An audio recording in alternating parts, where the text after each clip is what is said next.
Hello and thank you so much for joining me for some Saturday night crafting. Tonight I've got a fun one which involves a lot of texture, a lot of color, a lot of shine, and a lot of shimmer.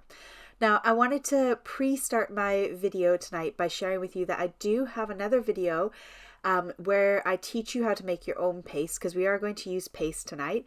And in this video I teach you how to make glitter paste and sort of like a shimmery or shiny paste as well. So if you do not have your own texture paste or glitter paste ready to hand in front of you, then you can go and check this video out and see how you can make your own in a few minutes. Or if you want a different color than what you've got in your stash, this video might help you as well. So that is a good one to keep in your library. I've had a lot of positive comments on it. It is a longer one. It is about 45 minutes long, but you can speed me up.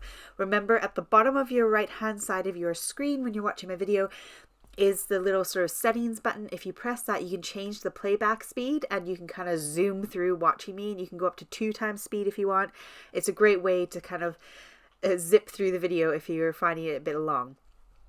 So having said that, tonight I am playing with my flash pastes and my cloud whip. So my flash pastes are from Lisa Horton Crafts, and they are like a shimmer paste, and I also have a glitter paste. And then I've got the cloud whip, which is from scrapbook.com, and it is more of like a just texture paste.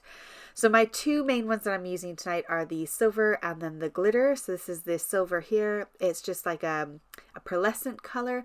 And then this one is, it's hard to capture on camera, but this one is so glittery and amazing. This cloud whip is very much like a matte finish. So I don't get as much texture with this one, but it's more like a matte finish. Now I like to color my own paste. I like to match whatever I have it going on in my head, and so I like to use food coloring for that instead of reinkers. I find reinkers are really expensive, so I like to save them for reinking my ink pads and not for coloring things that I'm using in mixed media or projects. I like to use food coloring for that. So I've got also some acetate, which is old projector film, and so that works really well, and I'm just using that to work on as a nice slick surface that I can then clean off and wipe off really easily. So I'm going to go ahead and cut mine in half. One I will do my pasting on, and then the other one I will mix my pastes on.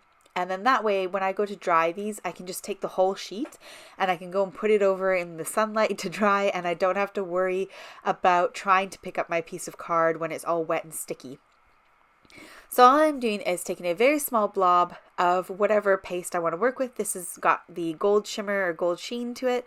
And then I'm adding on whatever color I want. And I'm adding 1 to 2 drops of food coloring, not very much. Just enough to get the depth of color that you want. Now there's no rhyme or reason to what I'm doing. I'm just playing around. I do a few different patterns and a few different looks. So for this one, I'm just going for stripes down my card. And all I do is take some of the paste and kind of smear it down the card, and then I come back in once it's all smeared and I'm happy with it, and I kind of pat it with the back of the palette knife. So I'm just gently tapping it up and down, and then that creates that kind of jagged texture on the top. So I love the look of it. I love that kind of textured look, and it gives it a really nice natural look. And when I'm done adding all the colors I want to add, I then come in and tap right over the seam of those 2 colors to kind of merge and blend them a little bit, and so I don't have any gaps. On one of them, you'll see I do have a few gaps, not the end of the world. I share with you a trick of how I cover up those gaps and another option that you can do at the end.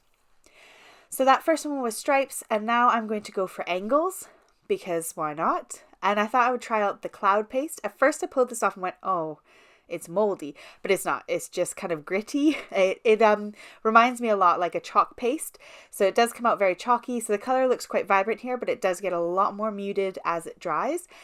And again, I'm going for 3 colors on this one and merging them all together with my paste. And I've sped this up quite a lot because I don't want to bore you with mixing and blending colors because they're all kind of the same.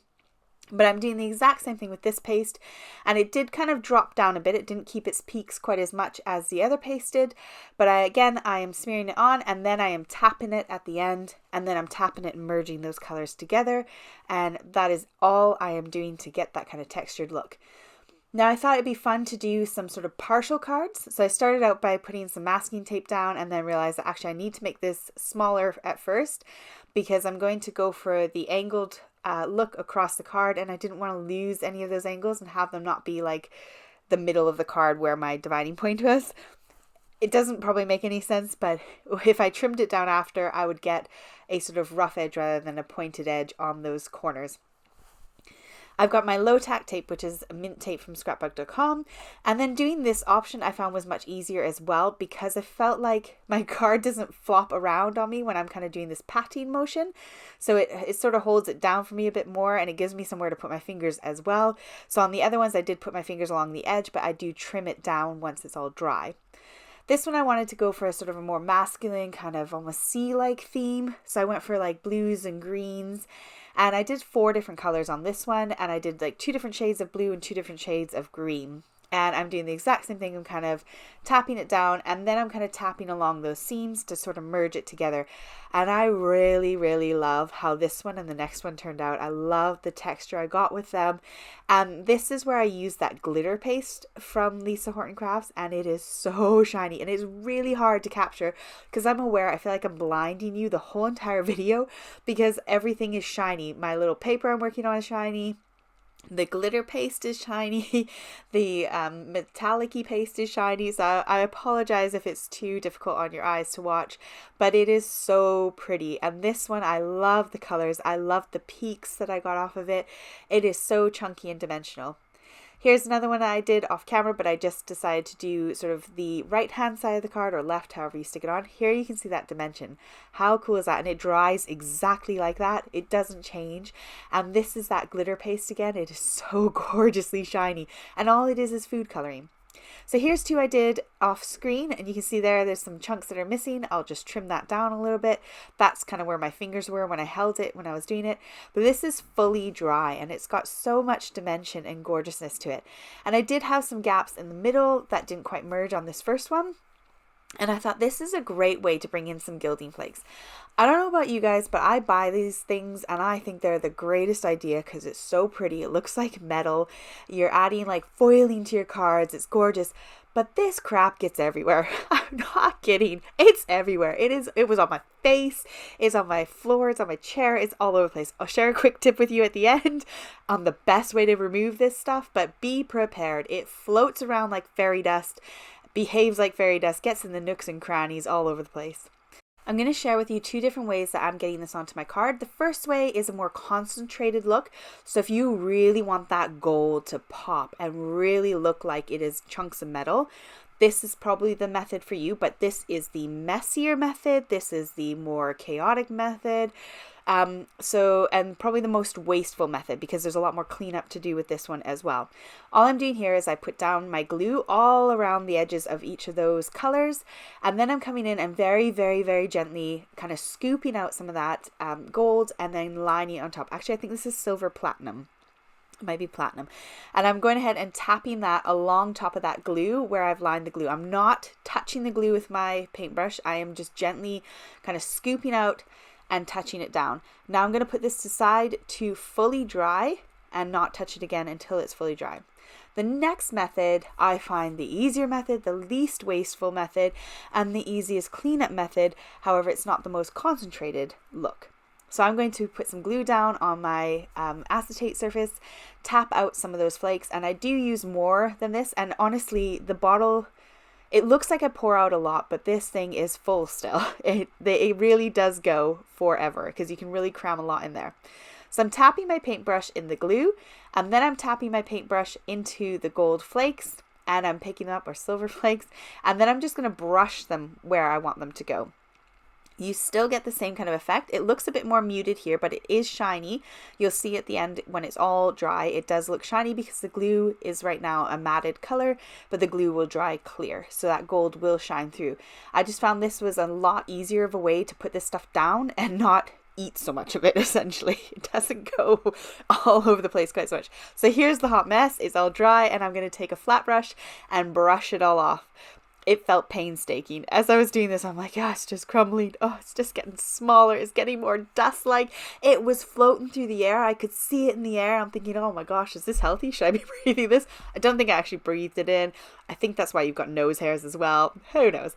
But the look at the end is beautiful. And I did have to brush quite a bit. And then getting it back in the jar is also fun because it's really staticky stuff. So I decided I'll push it down first, kind of compact it back in there like it was before, and then have a go at kind of tipping in like you would embossing powder. But this stuff, Oh gosh, it doesn't want to go back. It just likes to stick to everything. But here's the final look. So you can see it's quite a solid goldish look around all those edges.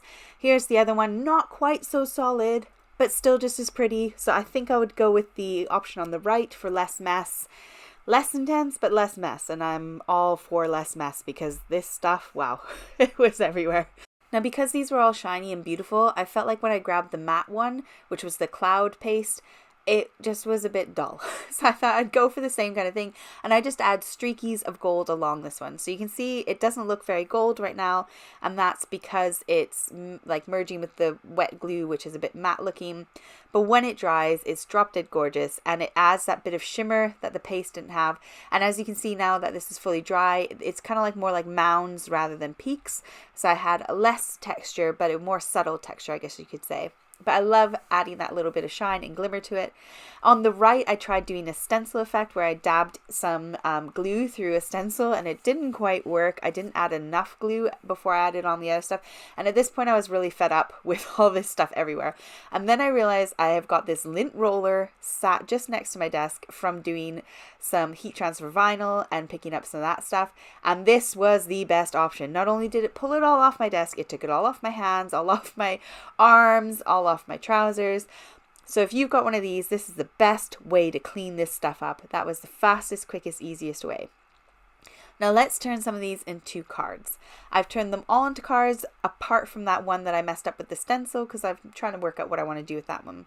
So I cut myself some holographic card because I felt like these were so rainbow-like and colorful that the holographic card went really well with it. So I cut myself a couple really thin strips. I think they were like 1/8 of an inch wide. And I'm just going to line my sort of edges to kind of highlight those edges a little bit more and give some closure, I guess, to that edge. And then it works really well with the holographic card underneath it as like a little mount. And for the first one, I thought it'd be really nice just to have a sentiment stamp on that top right hand corner on my angled card.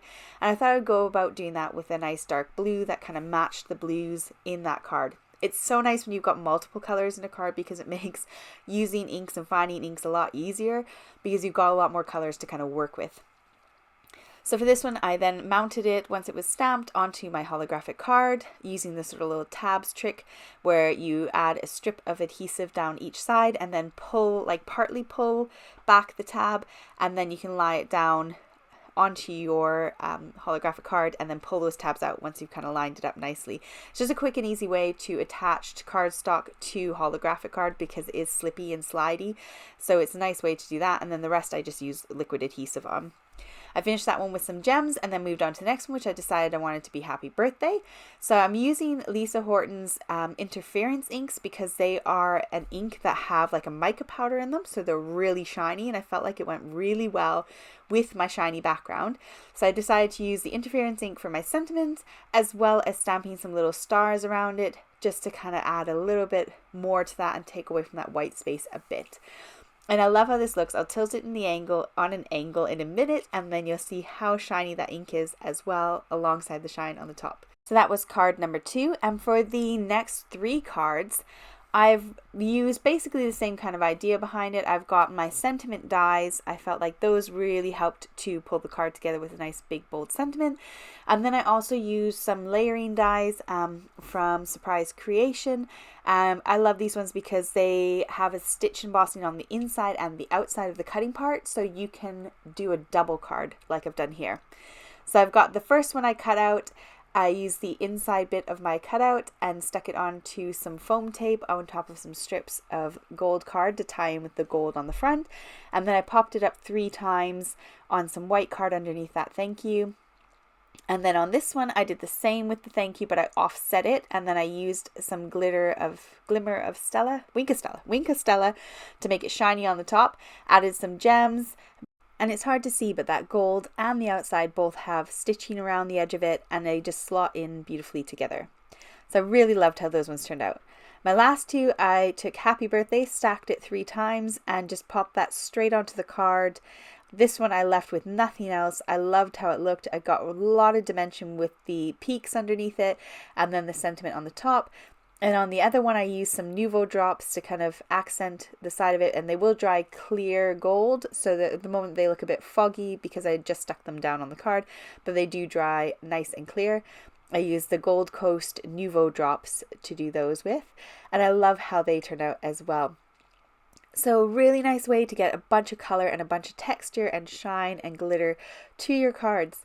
I hope you enjoyed this one. I would love it if you liked, shared, subscribed if you're not already, and drop me a comment down below. Take care, and I will see you next week. Bye.